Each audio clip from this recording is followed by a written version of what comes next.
Hello everyone. Okay, for number 6, we're taking a look at kind of a very long question here, but it basically amounts to polynomial operations.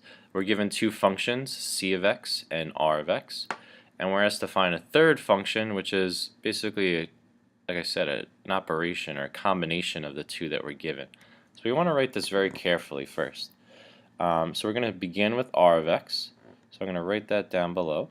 I'm going to write negative 0.5 x squared plus 800x minus 100.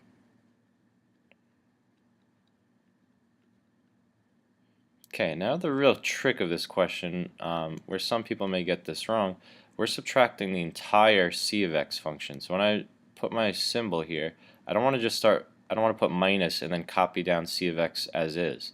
I'm subtracting this entire function. So it might make a little bit more sense to put it in parentheses. To indicate, what do I have to do here? I have to distribute that negative sign. Okay, so when I do this, I'm actually subtracting 300x and also 250. Okay, if you originally wrote it with the plus 250 in there, you forgot that you're subtracting the entire function. And now combining like terms, there's only one x squared, and you can see in all the choices they all have negative 0.5 x squared. So that's easy.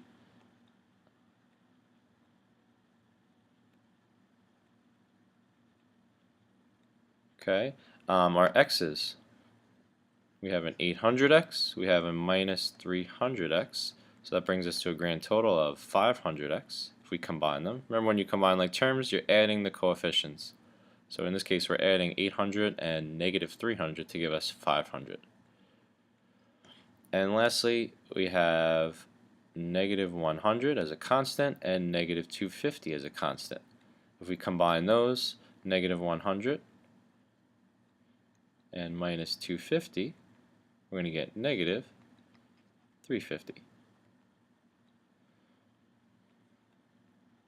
Okay, so my final, and this is p of x, my final p of x function in standard form or in simplified form here will look like this. And now we're looking for the choice which models this, and it would be correctly choice 2. Again, we don't have to worry about the a value. They all had negative 0.5 x squared, but we see 500x and negative 350. Had you forgot to distribute that negative sign, your constant term would have been messed up, as we mentioned earlier, and you would have probably selected something like choice 1 perhaps, with the 250 and the 100 getting the 150 there.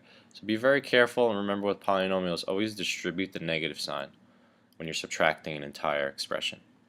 Okay, thank you for watching, and hopefully this helped.